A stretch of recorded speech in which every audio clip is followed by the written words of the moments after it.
Welcome back नाज़रीन, एक बार फिर से करते हैं आपको खुशामदीद मुस्कुराती सुबह में। मैं हूं अर्सला ताहिर और हम बात करें आज, जैसे कि आपको पता है, सेहत के हवाले से, बीमारियों के हवाले से।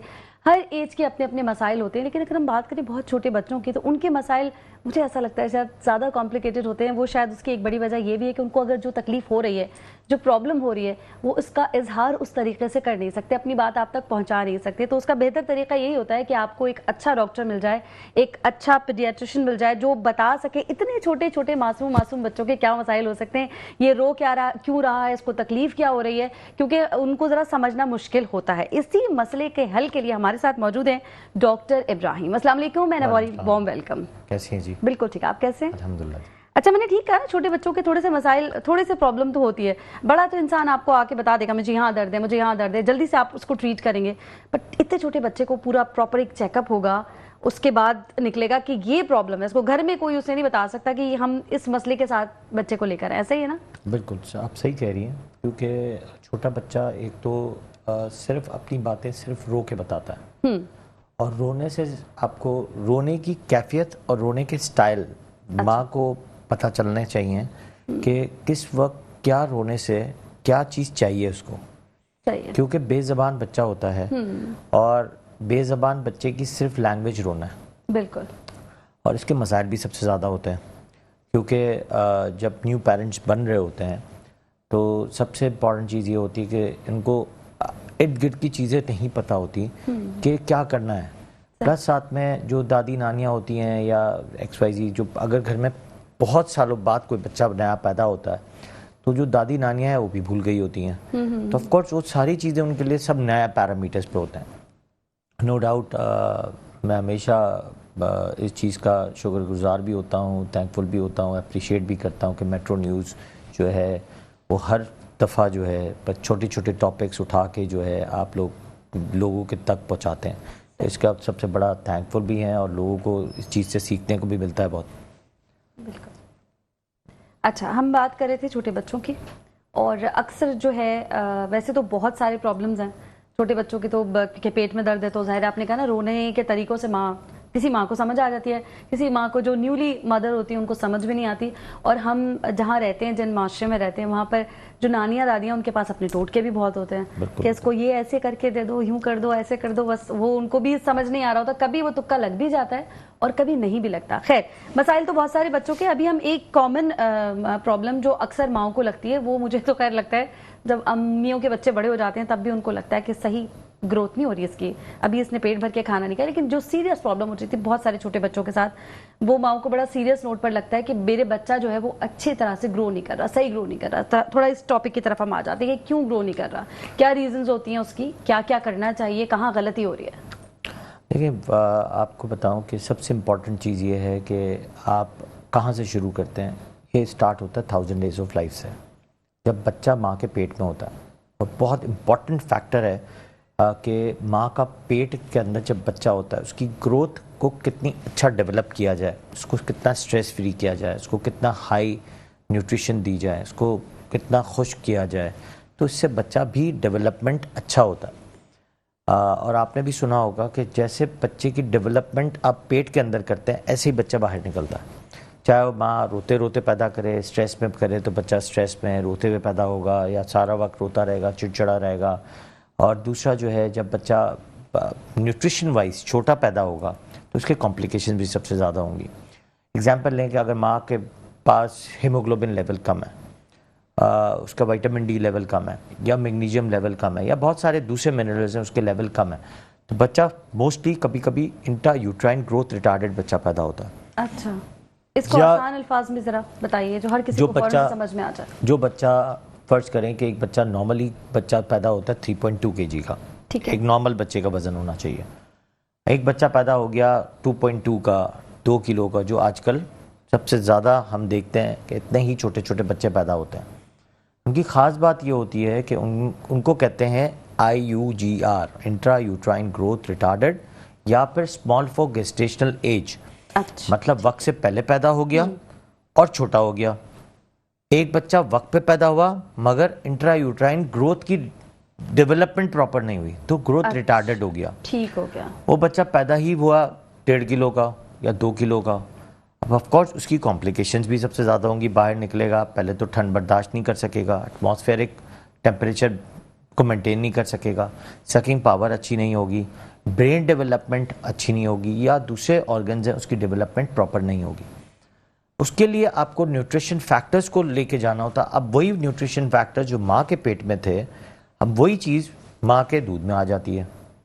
अब सबसे बड़ा मसला आजकल के ज़माने में ये हो गया कि माएँ जो हैं वो दूध अपना या तो नहीं आता या पिलाना नहीं चाहती या कम आता है। तो ये बहुत बड़ा हमारे लिए एक अलमिया भी बन गया और बहुत बड़ा एक फैक्टर बन गया है, और दुनिया इसके ख़िलाफ़ चल रही है कि टॉप फीड या ऊपर का दूध नहीं देना, क्योंकि माँ के दूध से जो इफादियत मिलते हैं वो जो टॉप फीड्स हैं उससे सबसे ज़्यादा नुकसान आते हैं। तो ये तो होगी कैलकुलेशन। अब इंट्रा यूट्राइन ग्रोथ रिटार्डेड बच्चा है तो ऑफकोर्स वो स्ट्रेसफुल कंडीशन से माँ एक हफ्ते बाद जब विज़िट करने आती है, एक तो हम न्यूनेटल चेकअप करते हैं, एक बच्चा चेक होता है न्यूनेटल इंटेंसिव केयर में, वहाँ से चेक हुआ, फिर न्यूनेटोलॉजिस्ट चेक करेगा उसको, उसने सारी गाइडलाइंस दी, एक हफ्ते बाद फिर बुलाएगा। अब माँ जब एक हफ्ते बाद आती है तो बहुत स्ट्रेस में होती है कि मेरा बच्चा तो है बहुत छोटा है, दूसरे बच्चे अभी मैंने देखे हैं वो तो बहुत बड़े बड़े बच्चे पैदा हो गए हैं। ऑफ कोर्स वो एक स्ट्रेसफुल कंडीशन है, लेकिन वो स्ट्रेसफुल कंडीशन से ही दूध कम हो जाता है।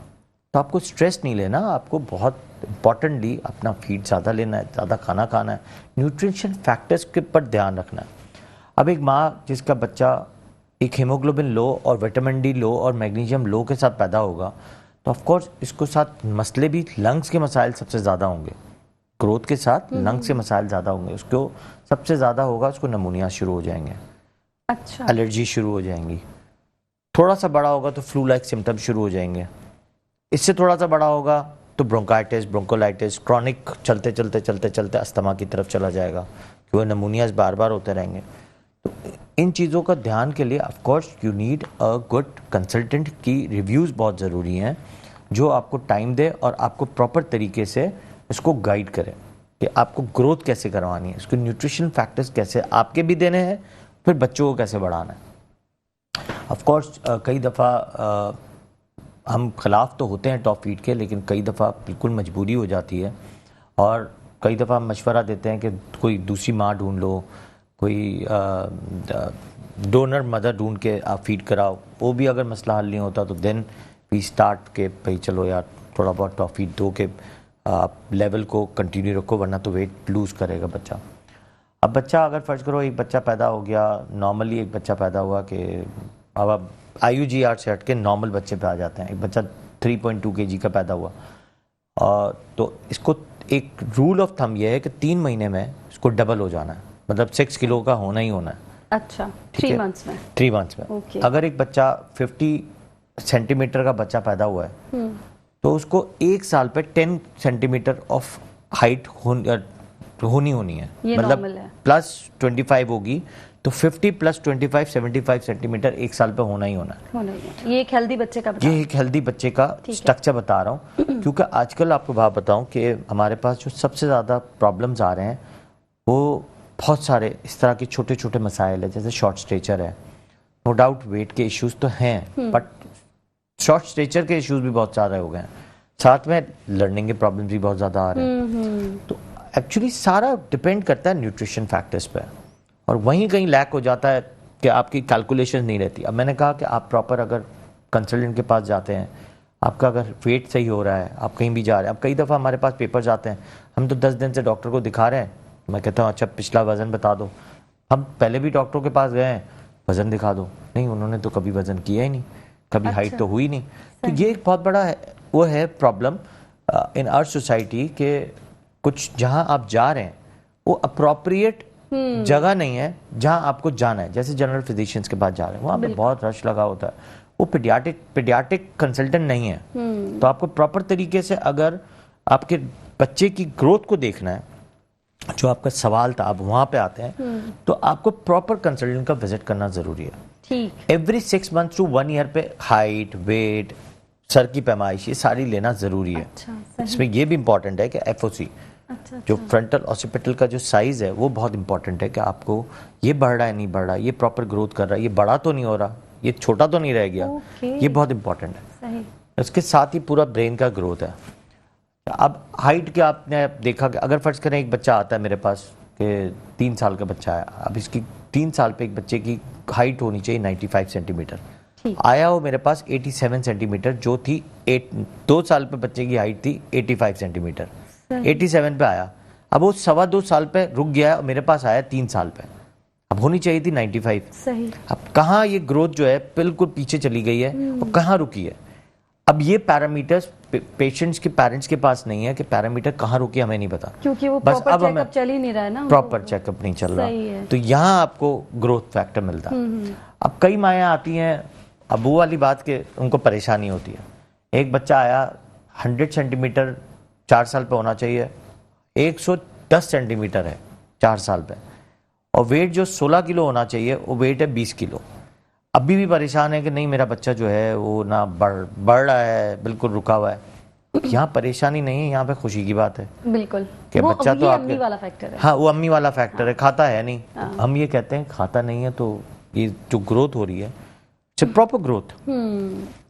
कई दफा क्या होता है, अम्मियाँ खुद जो है ओबेस्ड हैं, अब्बा भी ओबेस्ड हैं, उनकी फैमिली में सारे ओबेस्ड हैं, बच्चा भी लंबा भी हो रहा है और ओबेस भी हो रहा है, लेकिन उनको नहीं लग रहा कि ये बढ़ रहा है। सही। लेकिन बढ़ प्रॉपर रहा है, बल्कि अपने एज के हिसाब से ज्यादा बढ़ रहा है। तो इसमें सबसे खास बात ये होती है, you have to note it out कि आप खाना कितना खिला रही हैं, ये आपको कैलकुलेशन करनी है। सही। अब अगर फर्ज करें माया की कंप्लेन है कि नहीं यार खाना तो नहीं खाता मगर बढ़ रहा है, तो क्या खा रहा है सर? जंक तो ज़्यादा नहीं खा रहा, ड्रिंक्स जो ड्रिंक्स हैं, सोडा ड्रिंक्स हैं, वो ज़्यादा तो नहीं पी रहा। तो ऐसी बहुत सारी चीज़ें हैं जो आपको ओबेसिटी की तरफ लेके जाती हैं। अब यहाँ फैक्टर ओबेसिटी की आता है, वहाँ फैक्टर आता था लीन की तरफ कि भाई बच्चा कमज़ोर है, यहाँ बच्चा ओबेसिटी की तरफ जा रहा है कि एक बच्चे का 16 किलो वजन होना चाहिए। हेल्दी नहीं है बच्चा, of course it's not healthy. अब एक बच्चे, उसी बच्चे की बात करें जो है ओबेसिटी की तरफ जा रहा है, अब उसकी स्क्वेजल पूछें, हाँ डॉक्टर साहब बर्गर तो बिल्कुल फर्स्ट क्लास, पूरे 2 बर्गर खा लेता है, कोल्ड ड्रिंक 2 ग्लास पी लेता है, चिप्स तो पता नहीं हमारे घर में आती हैं, नज़र ही नहीं आती, पता नहीं कितनी, हम तो कितनी लेते हैं, सब खत्म हो जाती हैं।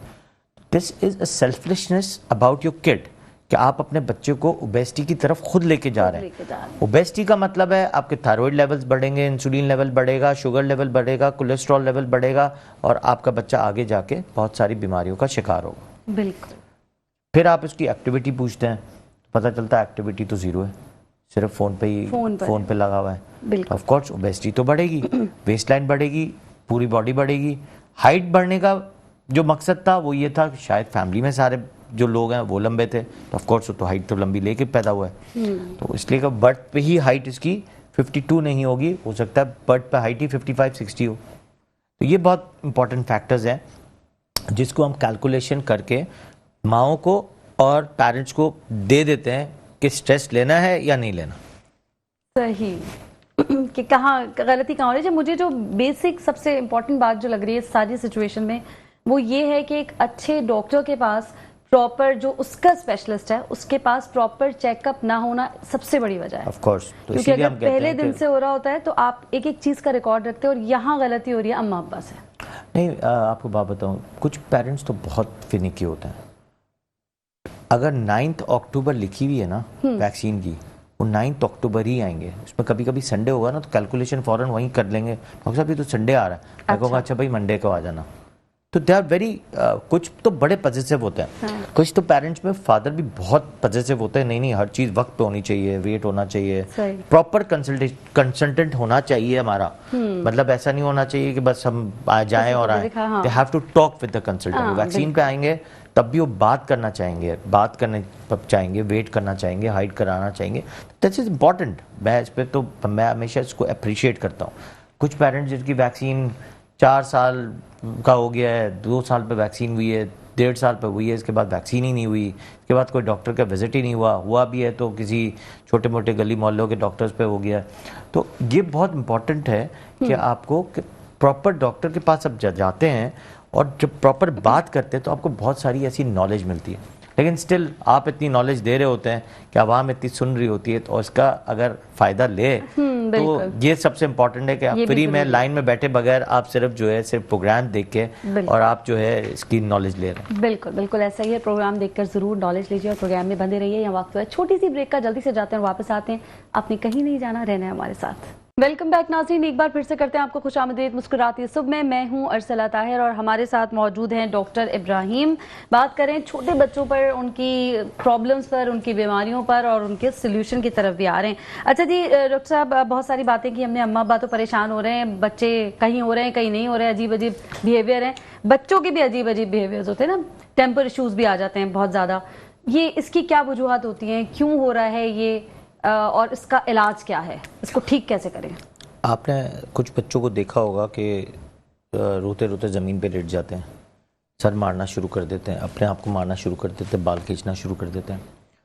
फर्स्ट तो इसकी जो मेन वजह मैंने देखी है वो एटमॉस्फेयर ऑफ द हाउस है कि कैसे आप लोग घर में बच्चे को रख रहे हैं या आप लोग कैसे बात कर रहे हैं।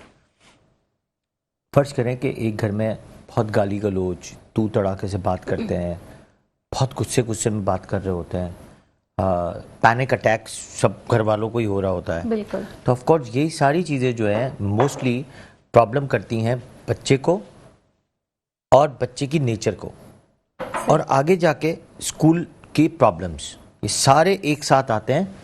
कहाँ से? ये मतलब सब जब एक बच्चा दूसरे से देखता कनेक्टेड है। Of course. ठीक है। फर्ज करें माँ बाप बड़े तमीज़दार हैं, मगर जो दादा दादी हैं, जो घर में हेड ऑफ द हाउस हैं, उनका अटायर और एटीट्यूड बहुत बुरा है, चाहे वो उसकी अम्मी के साथ, चाहे वो आपस में, चाहे वो बच्चे के साथ। जो अल्फाज इस्तेमाल किए जाते हैं, जैसे अगर आप एक सोफिस्टिकेटेड स्टाइल इस्तेमाल करें तो आप जनाब इस तरह इस्तेमाल किए जाते हैं, स्लो वॉइस में बात करने की ज़रूरत होती है। जब आपकी वॉइस बढ़ता है होता है तो वो बच्चा भी और घर में गालियां गलौज चल रही होती हैं, कुछ बैड वर्ड्स बोले जाते हैं, कुछ आपके गुस्से में चीज़ें तोड़ी फोड़ी जाती हैं, ऑफ कोर्स बच्चा उसको कॉपी करता है, ऑब्जर्व कर रहा है और वो ठीक है। एक तो हो गया ये माहौल। एक माहौल होता है जिसमें आपने देखा होगा कि बच्चा बहुत ही लाड प्यार से पलता है। There is no such word no for that kid. सही है, पर ये भी कहाँ डॉक्टर साहब सही है। ऑफ कोर्स यही कह रहा हूँ, there is no such word no for that kid. अब वो जो नो होता है ना, उस पर कभी, जैसे आप अगर माँ हैं और वालिद हैं और घर में और लोग हैं, मेरे पास आए, मैंने सारी काउंसलिंग की, मैं और आप समझ गए, मगर घर वाले आप समझ नहीं रहे। समझ रही, बिल्कुल सही। अब वो जो उसका जो अब माँ, जब एक उसूल ये होता है कि माँ should be a leader of a kid, और कोई नहीं होना चाहिए। अगर माँ ने मना कर दिया तो सबको मना कर देना चाहिए। अच्छा।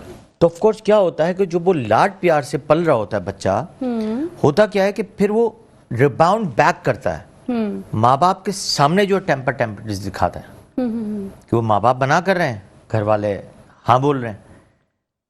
सही। अब नो तो सच वर्ड ऑफ नो तो इसने सुना ही नहीं था। नहीं है। अब वो जो डॉक्टर इब्राहिम के पास गया और डॉक्टर इब्राहिम ने उल्टी पट्टी पढ़ा दी पेरेंट्स को।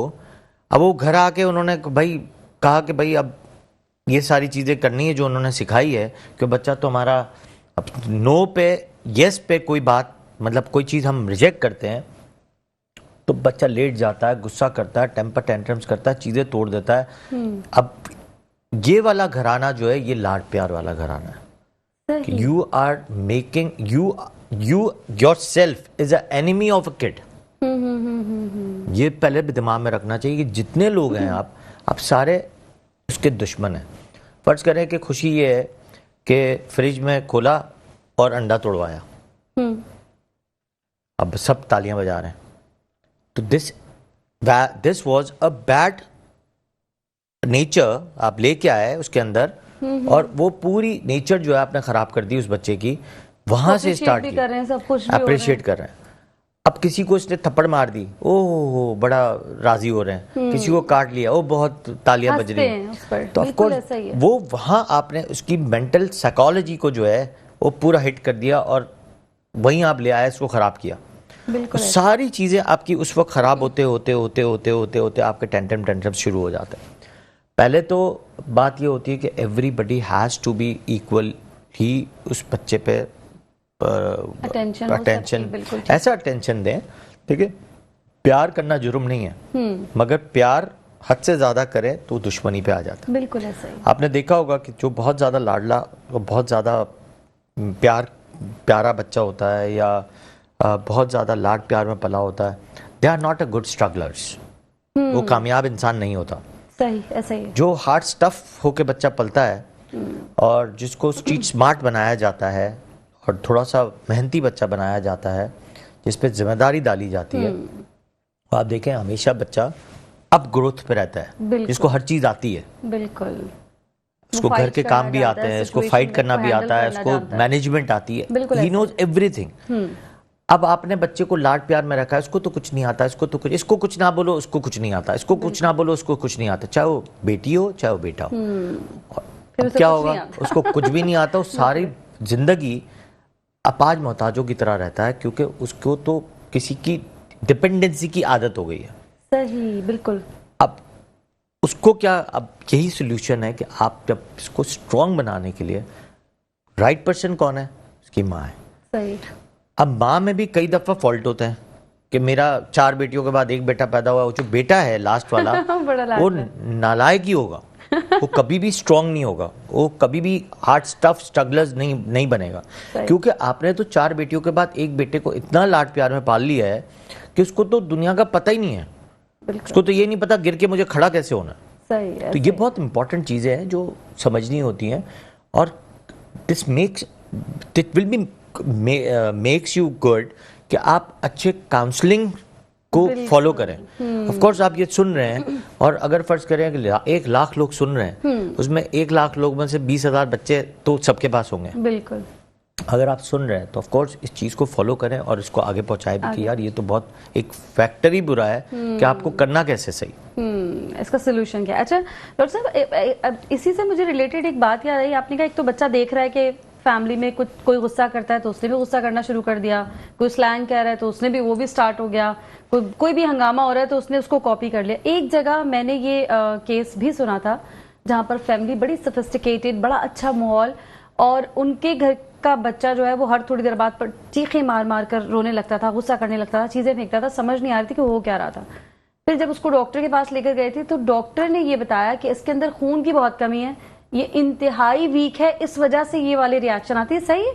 ऑफ कोर्स, बिल्कुल आप 100 नहीं और 500% बिल्कुल करेक्ट है। अच्छा, वो आपने बात की शुरू से एक विटामिन की, तो इसमें बिहेवियर में भी चेंज आता है? ऑफ कोर्स बिहेवियर में बहुत बड़ा चेंज आता है। जैसे कि आपने अगर आयरन कम हो गया, जी, हीमोग्लोबिन कम हो आयरन, गया, हाँ बिल्कुल यही कहा, तो आपकी इरिटेबिलिटी एकदम बढ़ जाएगी और आपका भूख लगना बिल्कुल कम हो जाएगा, और आप बिल्कुल ऐसे फील करेंगे कि बस आपको सिर्फ और सिर्फ गुस्सा आ रहा है। अच्छा, ये सिर्फ बच्चों के साथ नहीं है, ये किसी के साथ भी हो सकता है। अच्छा, कि कोई भी किस्म की विटामिन की लैक होने से गुस्सा आता है। गुस्सा आता है। सारे लोग जो है ना अपने गुस्से को यहाँ जस्टिफाई कर देंगे डॉक्टर साहब। अगर फर्ज करें कि एक आपको बात बताऊं, अब हमारे मुल्क में सबसे ज्यादा, आपने अगर सुना हो तो आयरन की कमी सबसे ज्यादा है। बिल्कुल, इसी वजह से जिंक की कमी है, इसी की तरह मैग्नीशियम की कमी है, इसी तरह हमारे बी कॉम्प्लेक्स की कमी है, क्योंकि हम प्रोटीन्स को कम लेते हैं, दाल ज्यादा खाते हैं, कार्ब ज्यादा खाते हैं, तो प्रोटीन्स कुछ चीजों में मिलता है, कुछ चीजों में नहीं मिलता। फिर आयरन किस चीजों में मिलता है, कुछ चीजों में नहीं मिलता। अब आयरन वाली चीजें हम खाते ही कम है या महंगी बहुत है, तो ऑफ कोर्स वो आयरन लेवल हमारे बॉडी में से कम हो जाता है। प्लस साथ में अब मैग्नीशियम का रोल आजकल बहुत बड़ा हुआ है, इसी तरह जिंक का रोल बहुत बड़ा हुआ है। आपने सुना होगा, हर जगह देखती हैं आप, जिंक है तो जिंदगी है, तो जिंक है तो वाकई में जिंदगी है। जिंक पूरी बॉडी को आपकी जो है मैच्योर करता है। अच्छा, सही। चाहे बाल हो, चाहे आंखें हो, चाहे नेल्स हो, स्किन हो, आपकी पूरी बॉडी को जो है फ्लरिश करता है। ठीक। इसी तरह मैग्नीशियम है, मैग्नीशियम आपकी बॉडी के विटामिन डी के चैनल को पूरा चलाता है। अच्छा, विटामिन डी जितना कन्वर्जन है या एब्जॉर्प्शन है वो मैग्नीशियम की वजह से। इसके साथ कैल्शियम चाहिए। ओके, अच्छा, ये एब्जॉर्ब कर रहा है और उसके साथ आपको उसके साथ चिलेटिंग फैक्टर्स चाहिए। इसके साथ विटामिन सी चाहिए कि वो एब्जॉर्ब भी करे बॉडी में से, बॉडी के में अंदर एब्जॉर्ब भी करे और साथ में जो है बाहर निकाल भी दे एक्स्ट्रा डोज। ठीक। तो ऐसी बहुत सारी चीजें हैं जो आपको रोजमर्रा की जिंदगी में चाहिए। पूरा। तो अब लोग विटामिन से भागते हैं बिल्कुल। कि मैं विटामिन नहीं ले सकता अलग से। तो मैं हमेशा एज अ पीडियाट्रिक न्यूट्रिशन, मैंने पीएचडी भी किया हुआ न्यूट्रिशन में, तो हमेशा मैं एक कैलकुलेटेड अमाउंट बताता हूँ कि देखो, अगर फर्ज करो कि आपने एक दिन में सिर्फ सुबह एक अंडा खाया, एक रोटी खाई, एक गिलास पानी पिया, दूध पिया नहीं, दोपहर को थोड़ा से चावल लिए हैं, एक शायद गोश्त की बोटी ली है, और रात में एक रोटी ली और एक सालन लिया, या चावल ले लिया, सालन लिया, और आप इट्स फिनिश्ड। लेकिन अब आप इसमें बताएं आपने मैग्नीशियम कहाँ लिया, जिंक कहाँ लिया, बी कॉम्प्लेक्स मतलब सब्जियां कहीं भी नहीं आई। तो ऐसी बहुत सारी चीजें हैं जो आप पूरे दिन में नहीं ले सकते, और एक टैबलेट में या एक चम्मच में आप ये पूरे डोज कर सकते हैं, और इससे आपकी बहुत सारी चीजें जो है पॉजिटिव की तरफ चली जाती हैं। ठीक है। ऐसे ही हम बहुत सारी चीज़ें जो है वो डिटॉक्सिफिकेशन में बना रहे होते हैं, स्मूदीज़ में बना रहे होते हैं। जैसे हम कहते हैं सप्लीमेंट्स बनाओ, तो सप्लीमेंट्स में कोकोनट ऑयल मिलाओ, खजूर मिलाओ, केला मिलाओ, चिया सीड्स मिलाओ। चिया सीड्स हैं, लोग चिया सीड्स से कितना दूर भागते हैं, लेकिन चिया सीड्स में कितना आयरन है, कितना कैल्शियम है, कितने मिनरल्स हैं, जादुई तौर पे आप पूरा कर सकते हैं। लोग वैसे जो जिनको वेट लॉस की तरफ जाना होता है वो समझते हैं बस हमारे लिए। बिल्कुल नहीं। अब ये जबरदस्त बात हो रही है कि उसमें आयरन चिया भी है। सीड्स बहुत अफादियत वाली चीज़ है। अगर आप चिया सीड्स रोज पीते हैं, नो डाउट आपको न्यूट्रिशन की कमी ही नहीं हो सकती। अच्छा। अब विटामिन्स के साथ आप चिया सीड्स की सारी चैनल पे ले रहे हैं, साथ में जो है आप डिटॉक्सिफिकेशन के लिए, जैसे मैंने कहा कि विटामिन सी, लेमन, ठीक, जिंजर, मिंट। अब ये बहुत सारी चीज़ें हैं जो आप रोज़मर्रा की ज़िंदगी में एक्स्ट्रा ले सकते हैं। सॉल्ट है, अब जैसे आजकल सॉल्ट जो है वो कोशर सॉल्ट जो है बहुत चल रहा है। अच्छा। उसमें आपके बहुत सारी अफादियत है। ठीक है। अब कई दफ़ा लोग कहते हैं कि यार पिकल जूस जो होता है वो लें आप, जैसे विनेगर, वाटर एंड सॉल्ट के साथ। अच्छा। उसके अंदर आप कभी कभी पिकल्स मिला लें, तो ये आपकी ज़िंदगी को चेंज कर देता है। सही। तो ऐसी बहुत सारी चीज़ें हैं जो आप रोज़ खाने के साथ एड ऑन करें, आपकी लाइफ जो है वो खुद प्रॉपर तरीके से बेहतर हो जाएगी और एनर्जेटिक रहेगी। प्लस साथ में आपकी जो आपकी नींद है, जो बहुत ब्रेन का सुकून है, ये भी बहुत बेहतर हो जाता है। अब जैसे रात को कहा जाता है कि अगर आप शहद के साथ दूध लेके सोएं तो मेलेटोनिन कुदरती तौर पर रिलीज होता है। दूध और शहद के साथ, मतलब फिर उसको टैबलेट लेने की जरूरत नहीं है, बस ये आपको मिल मेलेटोनिन की बात जी जी उसी की बात जी, ऑफ कोर्स फिर टैबलेट लेने की जरूरत, ऑफ कोर्स टैबलेट आती है। अब आप नेचुरल से भाग के आप दूसरी चीजों पे ऑफ कोर्स जाते हैं। अच्छा, अब अगर आप पुराने जमाने में जाएं तो मिनरल्स कितना लोग लेते थे। आप देखें तो हर चीज घर में होती थी। आप सब्जियां हैं तो सब्जियां खानी एक टाइम सब्जी बनती थी। आपको फ्रूट्स लेने ही लेने हैं। अब यहाँ तो लोग भागते हैं इन चीज़ों से। बिल्कुल। अब आप उन चीज़ों पे जब जाएंगे तो खुद ब खुद चीज़ें आपके अंदर से बेहतर होंगी। मैंने आपको एक चीज़ पहले बैठते ही बताई, कहाँ से शुरू होती है एक माँ की ज़िंदगी और एक बच्चे की ज़िंदगी शुरू होती है वॉर्म से। उसको कहते हैं 1000 डेज ऑफ लाइफ। उस 2 साल में आप जो बच्चे की नेचर, बच्चे की ग्रोथ, बच्चे की डेवलपमेंट, बच्चे की अटायर जो बनाते हैं ना, वो सिर्फ और सिर्फ वहां आती है। उसके बाद वो सारी जिंदगी उसी तरह चलता है। सही हो गया, ठीक हो गया। और भी बहुत सारी बातें करेंगे डॉक्टर साहब से, और मेरे दिमाग में 3-4 बड़े इंपॉर्टेंट सवाल आ गए हैं। इस वक्त विटामिन्स की बात हुई है तो, लेकिन सबका जवाब मिलेगा इस ब्रेक के बाद। रहिएगा हमारे साथ। वेलकम बैक नाज़रीन, एक बार फिर से करते हैं आपको खुशामदीद मुस्कुराती सुबह में। मैं हूं अरसला ताहिर और हमारे साथ मौजूद हैं डॉक्टर इब्राहिम। और ब्रेक से पहले हम बात कर रहे थे विटामिन्स पर। बहुत सारी चीज़ें आपने बताई। ये जितनी भी चीज़ें मुझे समझ में आई, मेरी अंडरस्टैंडिंग में ये थी कि भाई शायद ये बड़ों की बात हो रही है कि आपने ये चीज़ खा ली, ये वाली टैबलेट ले ली, जिंक इस तरह से ले लिया। अब हम आ जाते हैं छोटे बच्चों पर, उनको भी उसी तरह से विटामिन की नीड है, तो उनके लिए किस तरह से कोई सिरप होते हैं, क्या होता है? बहुत छोटा बच्चा तो टैबलेट्स नहीं ले सकता, तो उनकी ये वाली कमी किस तरह से पूरी की जाती है? फूड के थ्रू की जाती है?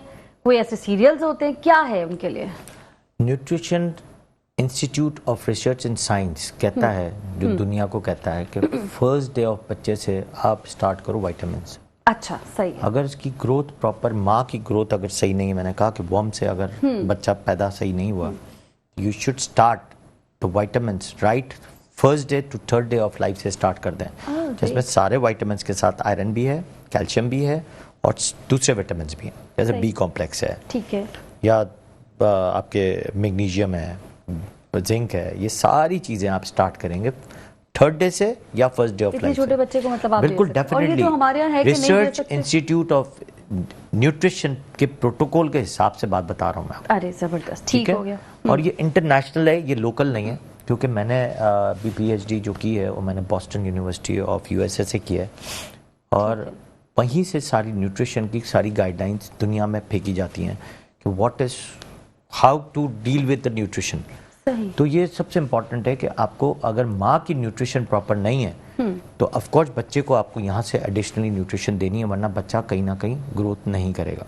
ठीक है। अगर आप देखें, अगर माँ के दूध की क्वालिफिकेशन आप सारी चीज़ें देखें तो, और हम of course Pakistan paediatric association की तरफ से हम टॉफीड की कोई बात नहीं कर सकते और वो बैन भी हमारे लिए, बट स्टिल कहीं ना कहीं मजबूरी में जहाँ एड ऑन है और उसकी आप क्वालिफिकेशन पढ़ेंगे तो इसमें बहुत ज़्यादा जो है न्यूट्रिशन वैल्यूज़ पे ही डील की जाती है, calories and nutrition.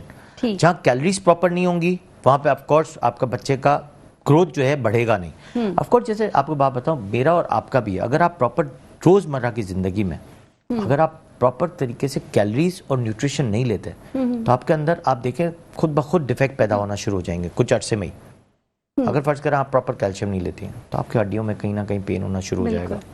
Vitamin D नहीं लेंगे तो आपकी बॉडी का स्ट्रक्चर क्या, आपकी पूरी जिंदगी चेंज हो जाएगी। बिल्कुल। ऐसे ही आपकी बॉडी के अंदर जिंक है, मैग्नीशियम है, मैग्नीज है, सिलीनियम है, बायोटीन है। अब बायोटीन बहुत सारी कम हो जाता है, बाल उतरना शुरू हो जाता है। विटामिन ई सबसे बड़ा फैक्टर बालों का, बिल्कुल, ठीक है। आइस के लिए विटामिन ए है। अब कई दफ़ा आपने सुना होगा बड़ों को, छोटों को, बड़ों सबको छाले हो जाते हैं मुंह में। बिल्कुल। अब इसमें सबसे बड़ा रोल किसका है? फॉलिक एसिड का। बच्चों को बहुत ही प्रॉब्लम है। बड़ों को भी होता है। सही। फॉलिक एसिड ना ले थोड़े दिन में ये होना शुरू हो जाएगा। ओके। प्लस साथ में अब कितने दफ़ा यहाँ पे आपने देखा होगा बच्चों को भी बड़ों को भी कोल्ड सोर्स हो जाते हैं या एंगुलर स्टोमेटाइटिस हो जाता है, होंठ फटना शुरू हो जाते हैं, टंग में बहुत सारी चीज़ें हो जाती हैं, बर्निंग टंग सिंड्रोम हो जाता है। अच्छा। जलन पैदा हो जाती है टंग में। उसमें सबसे बड़ा रोल ही आयरन का, जिंक का और ये सारे विटामिन का है। ओके। बी कॉम्प्लेक्स आपका कम होगा, आपके सारे मुंह के चीज़ें शुरू हो जाएंगी खराब। अच्छा। चाहे वो अडल्ट हो, बच्चा हो, बूढ़ा हो, कोई भी हो। अच्छा, और आपको मज़े की बात बताऊं, एक पेशेंट कोई बीमार होता है, आपने कोई एंटीबायोटिक लिख दी या टेस्ट कराया, प्रॉपर तरीके से देखा, कोई किसी को एंटीबायोटिक की ज़रूरत है, किसी को एंटीबायोटिक की ज़रूरत नहीं। मोस्ट ऑफ द टाइम 20% तो एंटीबायोटिक की ज़रूरत होती है, 80% ज़रूरत नहीं होती है। लेकिन उसको न्यूट्रिशन फैक्टर्स बहुत ज़रूरी होता है। एक कोई भी बीमार हो, चाहे मैं हूँ, आप हो, बच्चा हो, बड़ा हो, कोई भी बच्चा बीमार हो, कोई भी बीमार हो गया हो, उसको न्यूट्रिशन वैल्यूज को ठीक करना बहुत ज़रूरी है, पहले बाद में दवाई। जब न्यूट्रिशन फैक्टर्स प्रॉपर होंगे तो आपको दवाई बहुत अच्छा काम करेगी और जल्दी आप ठीक भी हो जाएंगे। बिल्कुल। ऐसे ही अगर एक बच्चा या बड़ा हमारे पास एडमिट भी होता है तो इंटेंसिव केयर प्रोटोकॉल के हिसाब से न्यूट्रिशन वैल्यूज को साथ साथ चलाते हुए आपको ट्रीट करना है। अगर आपने न्यूट्रिशन वैल्यूज को सही नहीं रखा तो आपकी बॉडी जो है उस इम्यूनिटी पावर इसका नीचे आ जाएगा, वो बढ़ेगी नहीं। साथ में इसके साथ आजकल आपने सुना होगा प्रोबायोटिक्स का बहुत बड़ा रोल है। ठीक है। दुनिया कहती है कि go for probiotics, go for probiotics. एक जमाने में 18th सेंचुरी में प्रोबायोटिक्स मिलते थे, किस चीजों में मिलते थे? वो मिलते थे काउंटर्स पे पड़े होते थे, दैट वाज योगर्ट। ठीक है। अगर अब यहाँ अब बात करें तो आधी आवाम तो कहती है नहीं नहीं हमें तो योगर्ट नहीं खाना, पसंद ही नहीं है लोगों को, पसंद ही नहीं, केला हमें नहीं खाना। अरे भाई ये तो दुनिया की सबसे बेहतरीन चीजें हैं, वो आपको खानी नहीं है, नहीं खानी। सही। तो of course that is a disaster for our society. अब वो यहाँ पे मिथ्स इतने हैं योगर्ट और बनानास पे, पेट बढ़ जाएगा, चेस्ट खराब हो जाएगा, चेस्ट खराब हो जाएगा। चेस्ट क्यों खराब हो जाएगा? उसमें तो इतने बड़े, इसमें प्रीबायोटिक्स है, प्रोबायोटिक्स है, लाइफ कल्चर्स है, वहां से आपको कहाँ खराब हो रहा है? हाँ, दही की एक लाइफ स्पैन है दैट इज ऑफ 8 आवर्स। ठीक हो गया। 8 घंटे से पहले आपने योगर्ट खा ली, आपको फायदा देना है, नुकसान नहीं देनी। अच्छा। घर पे बनाना दुनिया का चाय से ज्यादा आसान काम जो है योगर्ट बनाना। सही है। लोग बनाते ही नहीं, भाग जाते हैं उससे, दही नहीं खानी। अरे भाई आप दूध नहीं पियो, दही पी लो। सही। बस वो यही है, ज्यादातर लोगों का इशू यही वाला है। तो आपके अल्लाह ताला ने इतनी बड़ा गिफ्ट दिया, आज तक किसी को ये टेक्नोलॉजी नहीं पता कि ये दही जो है एक इतनी सी दूध में डाल के दही कैसे बन जाती है, नोबडी नोज। जो भी आर्टिफिशियल बन रही है दैट इज आर्टिफिशियल योगर्ट। ये जो पैकेट्स में आती है उसमें प्रिजर्वेटिव होता है, उसका सिर्फ नुकसान है। अच्छा। ताजी दही है उसका सिर्फ फायदा 0%, सिर्फ प्रिजर्वेटिव्स हैं, सिट्रिक एसिड है वो। अच्छा, आप सोचे ना, जिस दूध में और जिस दही में मलाई ना बने, वो दूध भी नहीं हो सकता और दही भी नहीं हो सकती। ओह ग्रेट, सही। तो ऑफ कोर्स जिसमें प्रीबायोटिक्स मिलने हैं और प्रोबायोटिक्स मिलने हैं, अगर वो चीज़ आपको नहीं मिल रही तो फायदा तो कुछ भी नहीं है, नुकसान ही नुकसान है। सही, हाँ तो बिल्कुल। ऐसी बहुत सारी चीज़ें हैं जो आपकी कैलकुलेशन और माइंड में जो मिथ्स पे चल रही होती हैं, अगर आप फैक्ट्स पे आ जाएं तो आपकी ज़िंदगी बड़ी आसान हो जाए। तो ये दही को आप रेगुलर भी ले सकते हैं? डेली लेना चाहिए। ओह माय गॉड, ये तो हमने बड़ा मकसूद मैंने आपको किया, क्या दही कहा और बनाने कि- का मतलब ये स्टमक खराब है तो खा लो उन दिनों। नहीं, आप मैंने आपको बताया कि Regular? एक ज़माने में प्रीबायोटिक्स प्रोबायोटिक्स मिलते थे। एक ज़माने में नहीं, अभी भी आप फॉरेन में जाएं तो प्रोबायोटिक्स मिलती ही योगर्ट्स में है। अरे ग्रेट, सही। तो ये बहुत इंपॉर्टेंट है। अब आप दूसरी कैलकुलेशन पे आए कि न्यूट्रिशन वैल्यूज यही है ना। अगर फर्ज करें कि एक आपकी नेल्स खराब हो जाते हैं, स्किन खराब होती हैं, और ड्रास्टिक किस्म के चेंजेस किससे आते हैं? अब विटामिन सी। आजकल आप देखें एक्ने के लिए सबसे ज्यादा यूज क्या कर रहे हैं? बिल्कुल। आप यूज करते हैं विटामिन सी, यूज करते हैं, राइट, ऐसा ही है, ना? ऐसा ही है। तो जादू की तरह ठीक हो जाते हैं। और ये सब मौजूद है लेकिन पता नहीं है ना नहीं, अब महंगे से नहीं है। नहीं, अब आपको बात बताऊं, महंगे में आपको जाना जरूरी है। अब आप डर्मेटोलॉजिस्ट के पास जाते ये हैं, भी वो नाम से अलग से विटामिन उसकी सी अपनी वो लिख के देते हैं, वो नाम अलग होता है, वो बाहर की चीज होती है, डॉक्टर वो साहब, आप आधा इलाज दिमाग से भी तो होता है। दिमाग से होता है। तो तो ये वो वाली बात आप भी है। अगर आप पढ़ें तो विटामिन सी होगा और कुछ भी नहीं होगा।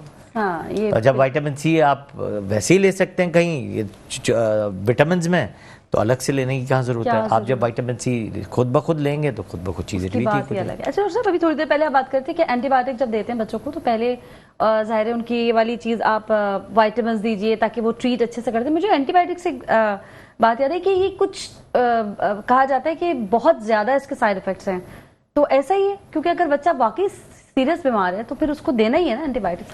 और इसके साइड इफेक्ट्स हैं क्या? साइड इफेक्ट्स से एक तो समझ नहीं आती, हर चीज के साइड इफेक्ट्स है क्या है, क्या साइड इफेक्ट्स हो जाएंगे मैं एंटीबायोटिक से? आपको, हम तो एक बीमारी को ट्रीट करने के लिए दे रहे हैं। ऑफ कोर्स मैंने आपको जब स्टार्ट किया एंटीबायोटिक की बात पे, तो मैंने कहा सिर्फ एंटीबायोटिक 20% काम करती है, 80% हमारे पास कोई एंटीबायोटिक का रोल नहीं है। अच्छा, ठीक है। तो जब आप किसी डॉक्टर के पास जाते हैं तो पहले तो मैंने कहा कि कितने लोग तो एंटीबायोटिक फिर लिए भी भी आते दे हैं, रहे इतना ज्यादा? विदाउट प्रिस्क्रिप्शन चल रही होती हैं। लोग जाके फार्मेसी से एक मैट्रिक पास इंसान से ले लेता है खुद कि ले मुझे लेता ये हो रहा है, गला खराब है, मैं एंटीबायोटिक ले लो। लोग तो खुद ही मांग रहे खुद ही होते हैं ले कि एंटीबायोटिक दे दो, एंटीबायोटिक दे दो, एंटीबायोटिक दे दो, मैं ठीक हो जाऊंगा। अरे एंटीबायोटिक से आप ठीक नहीं होना है। Antibiotic is going to ruin your body. आपको एंटीबायोटिक तो साल में शायद एक दफा शायद इस्तेमाल करें तो इस्तेमाल करें। अच्छा, मैं अगर मैंने साल अपनी में मैंने एक अपना दफा मैंने कहना? जी मैंने अपने प्रोटोकॉल में ही रखा हुआ है कि अगर मैं पेशेंट्स देख रहा हूँ, अगर फर्ज करें 30-35 पेशेंट 40 पेशेंट आ जाते हैं, तो मैं कैलकुलेशन में देखता हूँ कि यार मैंने एंटीबायोटिक लिखी कितनी, मैं साइड में लिख रहा होता हूँ। अच्छा, सही। कि अगर मुझे हिसाब से कि यार अगर 4-5 बच्चों को चली गई है विदाउट टेस्ट, तो मुझे स्ट्रेस हो जाता है कि यार ये 4-5 बच्चों को कैसे गई है। अच्छा, ये अनयूजुअल प्रैक्टिस में चला गया मेरा। लेकिन सिक आया है तो ऑफ कोर्स देखना है। हाँ। कई पेरेंट्स टेस्ट नहीं करवाना चाहते तो आपको तुक्के में लिखना देना पड़ता है कि यार शायद 6 दिन हो गए, टेस्ट भी नहीं कराना चाह रहा, पेरेंट्स मान भी नहीं रहा, ट्रीट तो करना है, बच्चा ट्रीट वीक करना हो है, जाता वो एक अलग कहानी है। तो वो एक्स्ट्रा मैं चला गया, but I try my level best कि मैं उससे दूर रहूँ। पहले टेस्ट करा लूँ, मुझे लगे कि यार कंप्लीट ब्लड काउंट्स में कोई WBCs काउंट बढ़े हुए तो नहीं है, न्यूट्रोफिल्स बढ़े हुए तो नहीं है।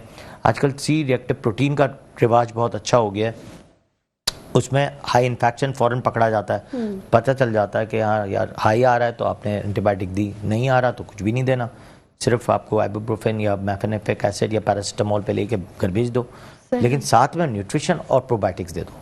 प्रोबायोटिक्स बहुत अच्छा काम करता है, बहुत अच्छा रोल है उसका प्रोबायोटिक्स का, कि प्रोबायोटिक्स आपकी बॉडी को जो है फौरन कंट्रोल करना शुरू कर देता है क्या प्रोबायोटिक्स? प्रोबायोटिक्स लोगों की कॉन्सेप्ट में ये है कि है क्या चीज़, है क्या चीज़? ये बेसिकली आपकी बॉडी के अंदर अच्छे वाले बैक्टीरियाज, फंगस और वायरसेस बनाता है। अच्छा, जो सही। बुरे वाले बैक्टीरियाज अंदर चले गए हैं या वायरस चला गया या फंगस चला गया है, उसके खिलाफ कुव्वत मुदाफत पैदा करेगा, फाइट अगेंस्ट इम्यूनिटी। तो वो इम्यूनिटी को ग्रो करेगा। वो जो खराब वाले बैक्टीरियाज हैं वो आपकी इम्यूनिटी को खराब कर रहे हैं, अच्छे वाले बैक्टीरियाज जो हैं वो आप डाल भी रहे हैं और अंदर से बन भी रहे हैं। लेकिन जो बुरे वाले बैक्टीरियाज थे या वायरस थे, उसने अच्छे वाले बैक्टीरियाज को अंदर बिठा दिया, उसको मारना शुरू कर दिया। अब आप जब प्रोबायोटिक्स डालेंगे तो खुद ब खुद चीज़ें बेहतर होंगी। ठीक हो गया। फिर आप जब न्यूट्रिशन वैल्यूज लेते हैं, जैसे सब्जियां, फ्रूट और ये साथ साथ ले रहे होते हैं, तो आपको प्रीबायोटिक्स मिलता है। प्रीबायोटिक्स इस प्रोबायोटिक्स का ऑक्सीजन, ओके, वो प्रोबायोटिक्स को और अंदर जाके काम कराता है, ठीक है, और ज्यादा एक्टिव कर देता है। एक्टिव करता है। ठीक इसीलिए तो होता कहते हैं ज़्यादा वेजिटेबल्स खाओ, ज़्यादा फ्रूट्स खाओ, वो ऑक्सीजन देते हैं। स्पेशली वो फ्रूट्स और वो वेजिटेबल्स जो ग्रोथ ज़मीन के अंदर होती है, अच्छा, उसमें सबसे ज़्यादा ऑक्सीजन होता है। फ्रूट्स में सही, बिल्कुल गाजर है, वो कहाँ बनता है? नीचे। बीटरूट नीचे। बिल्कुल। तो ऐसी बहुत सारी चीज़ें हैं जो आपके ऑक्सीजन के साथ डेवलप करके पैदा होती हैं। उसके रूट्स ही रूट्स बनते हैं, रूट्स के साथ ऑक्सीजन डेवलप करता है। अब आप गाजर खाएं, गाजर में कितनी सारी चीज़ें हैं कि वो एक कुदरती तौर पर अल्लाह ताला ने इसको एक बेनियाज चीज़ें हैं, इसमें मिनरल्स दी हुई हैं। सही। अच्छा, ऐसे बीटरूट है, बीटरूट सिर्फ आयरन से भरा हुआ है, मिनरल्स एंड आयरन।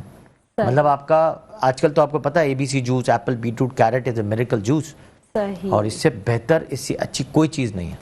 सही, बस पीना थोड़ा सा उसको मुश्किल जरूर है। इसमें लेमन मिला लें, सही। इसमें थोड़ा सा मिंट मिला लें, ठीक, और उसको इसमें थोड़ा सा चिया सीड्स मिला लें।